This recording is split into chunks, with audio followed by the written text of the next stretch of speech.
Chapter 26. The Story Club is formed. Junior Avonlea found it hard to settle down to humdrum existence again. Two and in particular things seemed fearfully flat, stale, and unprofitable after the gobble of excitement she had been sipping for weeks. Could she go back to the former quiet pleasures of those faraway days before the concert?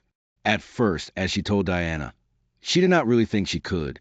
"I'm positively certain, Diana, that life can never be quite the same again as it was in those olden days," she said mournfully, as if referring to a period of at least 50 years back. "Perhaps after a while I'll get used to it, but I'm afraid concerts spoil people for everyday life. I suppose that is why Marilla disapproves of them.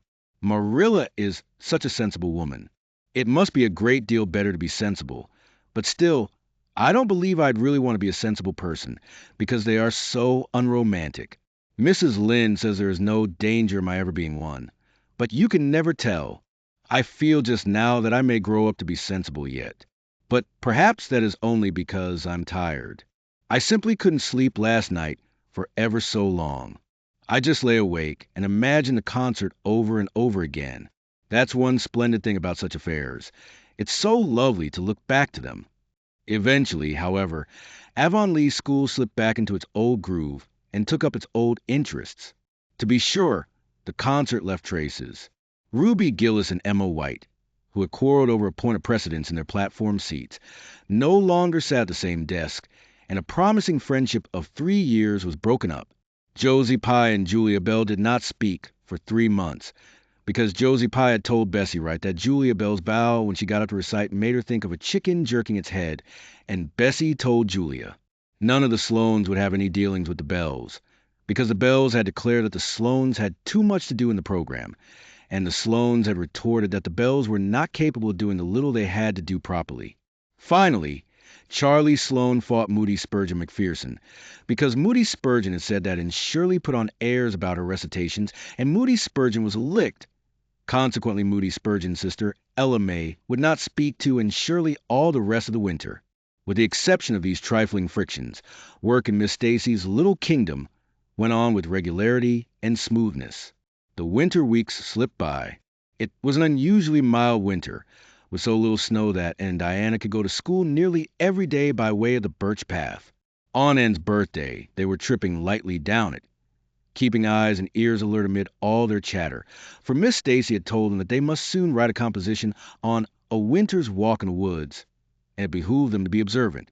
"Just think, Diana, I'm 13 years old today," remarked in an awed voice. "I can scarcely realize that I'm in my teens. When I woke this morning, it seemed to me that everything must be different. You've been 13 for a month, so I suppose it doesn't seem such a novelty to you as it does to me. It makes life seem so much more interesting. In 2 more years, I'll be really grown up. It's a great comfort to think that I'll be able to use big words then without being laughed at." "Ruby Gillis says she means to have a beau as soon as she's 15, said Diana. "Ruby Gillis thinks of nothing but beaux," said Anne disdainfully. "She's actually delighted when anyone writes her name up in a take notice, for all she pretends to be so mad. But I'm afraid that is an uncharitable speech. Mrs. Allen says we should never make uncharitable speeches, but they do slip out so often before you think, don't they? I simply can't talk about Josie Pye without making an uncharitable speech, so I never mention her at all. You may have noticed that. I'm trying to be as much like Mrs. Allen as I possibly can, for I think she's perfect. Mr. Allen thinks so, too. Mrs. Lynde says he just worships the ground she treads on, and she doesn't really think it right for a minister to set his affections so much on a mortal being. But then, Diana, even ministers are human and have their besetting sins just like everybody else. I had such an interesting talk with Mrs. Allen about besetting sins last Sunday afternoon. There are just a few things it's proper to talk about on Sundays, and that is one of them. My besetting sin is imagining too much and forgetting my duties. I'm striving very hard to overcome it, and now that I'm really 13, perhaps I'll get on better." "In 4 more years we'll be able to put our hair up," said Diana. "Alice Bell is only 16 and she is wearing hers up, but I think that's ridiculous. I shall wait until I'm 17. If I had Alice Bell's crooked nose," said Anne decidedly, "I wouldn't. But there, I won't say what I was going to because It was extremely uncharitable. Besides, I was comparing it with my own nose, and that's vanity. I'm afraid I think too much about my nose ever since I heard that compliment about it long ago. It really is a great comfort to me. Oh, Diana, look, there's a rabbit. That's something to remember for our woods composition. I really think the woods are just as lovely in winter as in summer. They're so white and still, as if they were asleep and dreaming pretty dreams. I won't mind writing that composition when its time comes, sighed Diana. I can manage to write about the woods, but the one with a hand in Monday is terrible. The idea of Miss Stacy telling us to write a story out of our own heads. Why, it's as easy as wink, said Anne. It's easy for you because you have an imagination, retorted Diana. But what would you do if you had been born without one? I suppose you have your composition all done. And nodded, trying hard not to look virtuously complacent and failing miserably. I wrote it last Monday evening. It's called The Jealous Rival, or In Death Not Divided. I read it to Marilla, and she said it was stuff and nonsense. Then I read it to Matthew, and he said it was fine. That is the kind of critic I like. It's a sad, sweet story. I just cried like a child while I was writing it. It's about two beautiful maidens called Cordelia Montmorency and Geraldine Seymour, who lived in the same village and were devotedly attached to each other. Cordelia was a regal brunette with a coronet of midnight hair and duskly flashing eyes. Geraldine was a queenly blonde with hair like spun gold and velvety purple eyes. I never saw anybody with purple eyes, said Diana dubiously. Neither did I. I just imagined them. I wanted something out of the common. Geraldine had an alabaster brow, too. I've found out what an alabaster brow is. That is one of the advantages of being 13. You know so much more than you did when you were only 12. Well, what became of Cordelia and Geraldine? Asked Diana, who was beginning to feel rather interested in their fate. They grew in beauty side by side until they were 16. Then Bertram de Vere came to their native village and fell in love with the fair Geraldine. He saved her life when her horse ran away with her in a carriage, and she fainted in his arms, and he carried her home 3 miles. Because, you understand, the carriage was all smashed up. I found it rather hard to imagine a proposal, because I had no experience to go by. I asked Ruby Gillis if she knew anything about how men propose, because I thought she'd likely be an authority on the subject, having so many sisters married. Ruby told me she was hid in the hall pantry when Malcolm Andres proposed to her sister Susan. She said Malcolm told Susan that his dad had given him the farm in his own name, and then said, "What do you say, darling pet, if we get hitched this fall?" And Susan said, "Yes, no, I don't know, let me see," and there they were engaged as quick as that. But I didn't think that sort of proposal was a very romantic one.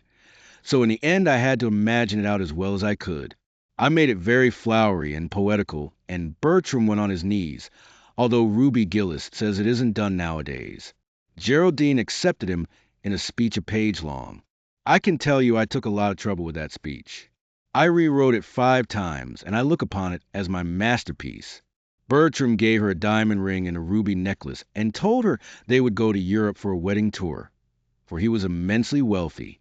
But then, alas, shadows began to darken over their path. Cordelia was secretly in love with Bertram herself, and when Geraldine told her about the engagement, she was simply furious, especially when she saw the necklace and the diamond ring. All her affection for Geraldine turned to bitter hate, and she vowed that she should never marry Bertram. But she pretended to be Geraldine's friend the same as ever. One evening they were standing on the bridge over a rushing turbulent stream, and Cordelia, thinking they were alone, pushed Geraldine over the brink with a wild, mocking, "Ha! Ha! Ha!" But Bertram saw it all, and he at once plunged in the current, exclaiming, "I will save thee, my peerless Geraldine." But alas, he had forgotten he couldn't swim, and they were both drowned, clasped in each other's arms. Their bodies were washed ashore soon afterwards. They were buried in the one grave, and their funeral was most imposing, Diana. It's so much more romantic to end a story up with a funeral than a wedding. As for Cordelia, she went insane with remorse and was shut up in a lunatic asylum. I thought that was a poetical retribution for a crime. How perfectly lovely, sighed Diana, who belonged to Matthew's school of critics. I don't see how you can make up such thrilling things out of your own head. And I wish my imagination was as good as yours. It would be if you'd only cultivate it, said Anne cheeringly. I've just thought a plan, Diana. Let you and me have a story club all our own and write stories for practice. I'll help you along until you can do them by yourself. You ought to cultivate your imagination. You know, Miss Stacy says so. Only we must take the right way. I told her about the haunted wood, but she said we went the wrong way about it in that. This was how the story club came into existence. It was limited to Diana and Anne at first, but soon it was extended to include Jane Andrews and Ruby Gillis, and one or two others who felt that their imaginations needed cultivating. No boys were allowed in it, although Ruby Gillis opined that their admission would make it more exciting, and each member had to produce one story a week. It's extremely interesting, and told Marilla, each girl has to read her story out loud, and then we talk it over. We are going to keep them all sacredly and have them to read to our descendants. We each write under a nom de plume. Mine is Rosamond Montmorency. All the girls do pretty well. Ruby Gillis is rather sentimental. She puts too much love-making into her stories, and you know too much is worse than too little. Jane never puts any because she says it makes her feel so silly when she had to read it out loud. Jane's stories are extremely sensible. Then Diana puts too many murders into hers. She says most of the time she doesn't know what to do with the people, so she kills them off to get rid of them. I mostly always have to tell them what to write about, but that isn't hard for I have millions of ideas.